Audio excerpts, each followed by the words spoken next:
got some big news. Well, not big news.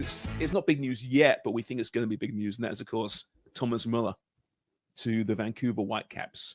Really frigging exciting. And I know there's people out there who are saying, yeah, it's another typical, retirement song for an aging star. Maybe. But he's still got some gas in the tank, I think, Jimmy. If you're a Vancouver Whitecaps fan, should you be excited or should you be leery that this could go the Steven Gerrard route? I personally would be excited because I'd want to see a world-class player like him playing for my team, especially with the players surrounding cast, with Nelson and Sabi, Berhalter, Kubas, Ngando. The list goes on. You got fullbacks at Beaumont, so there's not going to be any limits when it comes to service and delivery into him. So for me, I think it'd be fantastic. I think it'd be a good fit. So we got a comment on yesterday's show on YouTube. It's from a Junior Canuck 1. I find it interesting that you guys like the potential deal of bringing Müller to Vancouver because I just listened to TSN, Stephen Caldwell and Kevin Kilban on their podcast, and they don't like it at all.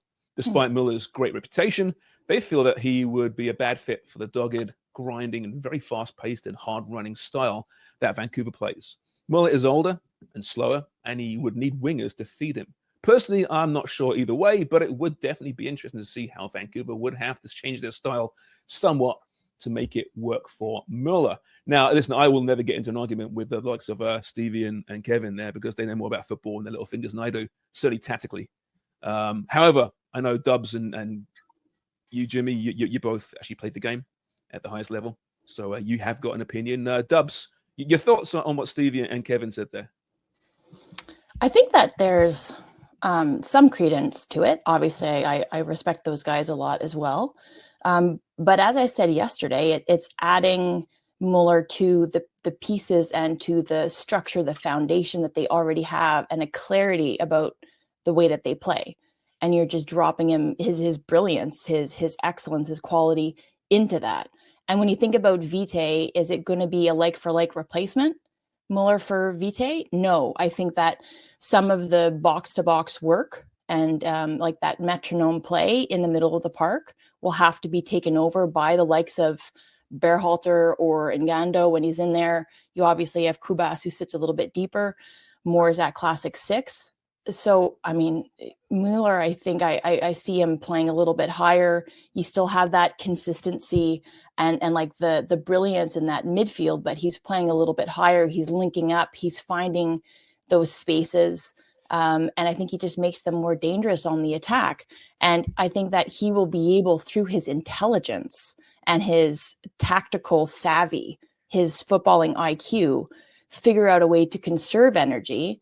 You said yourself, Sharms, was it yesterday or maybe it was off air? He's never had the pace, but he still has always had the ability to break a game wide open.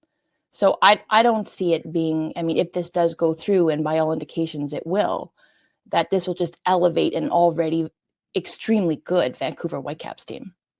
Yeah, I agree with Dubs. I mean, you look at this Vancouver side, I mean, they've got 42 goals in 24 games. They know how to attack. They know how to create. They know how to score goals. You're just adding another player to your arsenal that's going to improve your attacking movements up top and creativity. How could this not be a good fit? Now, you're not talking about a team that can't score goals and maybe only has 18 goals so far this season in 24 games. This is a team that can create opportunities and score. So how can he not fit in this side? He's going to get the service. And let's not compare the Whitecaps to Bayern Munich. Different beasts entirely. And he's had truly world-class wingers throughout his time at Bayern Munich, which goes back a very, very long time. Back to Arjen Robben, Frank Ribery.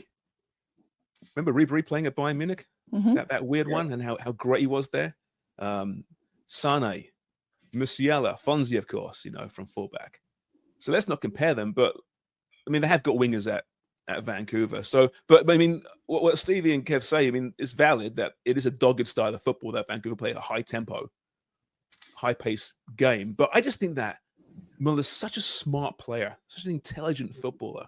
Yeah. he's going to find a role there, right? He's going to fit in there somehow. And like we said yesterday, this isn't a player you're going to build the team around at this point in his career. It is the strawberry on the cake, as Manu Petit would say, right? Dubs loves. Yes. That's what it is. He's purely a luxury player who doesn't need to play necessarily every match. When the games get big and important, what a nice option to have. So I think you should be excited, truly excited. Hey, Wonga's joined us. I'm not sure he's aware that he's joined us just yet. I did. Considering Quite an angle. A cinematic angle. Is this the Martin Scorsese version of Footy Prime? It is. It's the angle I'm coming up with is the Jimmy Brennan forgetting that his power cord was about to fail, and he has to race off to Best Buy. That's right, the accidental roll. Very nice. Yeah. No, I can fix it. I've been having technical difficulties because as you can tell. As he loses timing. the perfect timing, he loses his mic. You have no audio now, Wonga, as you're shifting your computer around there. Where are you? In a storage unit? We still lost him. No, he's not there. I think he's muted. You can talk all you want, Wonga, but we can't hear you right now. But yeah, so back to the Thomas Müller. I think you should be excited, Vancouver fans. We'll see what happens, right? But he is 35, and the grind of MLS has sidelined other players of his age, and the pitch and pitches at certain stadiums aren't great. But yeah, listen, be happy, be excited. I think this is a potential to be just what Vancouver needs Dubs to push on, because I think they're a point back of San Diego in first place, despite dropping some points recently with all the injuries and international call-ups. Yeah. Things are okay in Vancouver still. And you threw this, you tell me, when you throw a guy like him in there, who apparently is just an incredible teammate. He's a big personality, hilarious guy. He's so funny. He's so unfootball-like, right? I think when you see him interviewed, that's not a footballer. I think he's a brilliant character. That can lift the team too, right? Of course it can. And that is definitely, to use the Manu Petit expression again, the strawberry on top of the cake, because despite all of the quality that you're going to get in the footballer, you get everything else off the pitch in terms of the human being that you're bringing in. And that's just a bonus. Yeah. But I mean, did you guys know this? Like, I don't watch a tremendous amount of German football. Obviously know Thomas Müller because he's legendary in German football, international game as well, playing for country, but also for that club for an incredible amount of years. But do you know what his nickname is? Tommy Boy. It is not. Well, it might be in certain circles. That's pretty good. Good guess. Yeah, it's Raumdeuter. RUM Deuter, and it's the German word. That was mine in high school. Raumdeuter. I thought so. It fits, but it's German for space interpreter. Oh, that's great! Isn't it great? Yeah, and again, the IQ. I'm going to give credit here. This is an article from The Province by Patrick Johnson, and it's a great article, just talking about how he's gonna fit in, and this deal potentially getting over the line.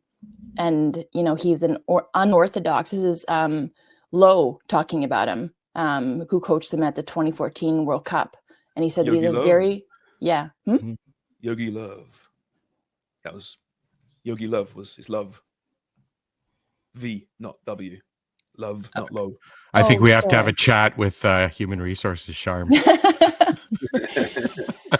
Yeah, I think I'm vying for Sharms for the most mispronounced names on this podcast. Ancelotti and Love. All right, now we're even. Right. I know. So his quote is that he's a very unorthodox player, and you can't really predict his lines of running, but he has one aim, and that is, how can I score a goal? That makes him so dangerous, especially in the box. So again, you're dropping a player in, as you said, Sharms, you're not going to attempt to build the team around him or shift your tactics or your philosophy. I think he's going to adapt to what Sorensen's doing and just add a layer of sophistication to their attack and his ability to unlock defenses.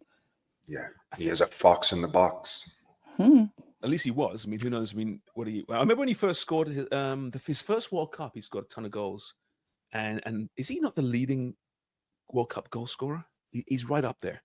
because he was as a young. Let's look it up. As a young player, he was just dominating in international football. And I remember talking about him. God, I feel so old now. Jesus, when he was young, and saying this guy's going to smash Gerd Muller's record.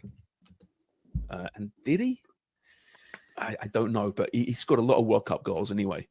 And I think it was Raphael Honigstein, who's a brilliant football writer, and he is of German football mainly. But he wrote a piece, I think it was years ago, about Gerd Müller, Thomas Müller, and it broke him down how he was knock-kneed, how he just didn't have the typical footballer's profile. Yeah, he was absolutely incredible. So I'm so excited this move happens. And Stevie and Kev, listen, we should get them on the show, have like a crossover. Yes, we should. Pod, right? Because their pod's great as well. Only once a week, though. So, sorry, I'm not working that hard, fellas, are you? But yeah, we'll get them on at some point to talk about Gerd Müller. Gee, I'm going to keep doing it. Thomas Müller. Gerd Müller was pretty good as well.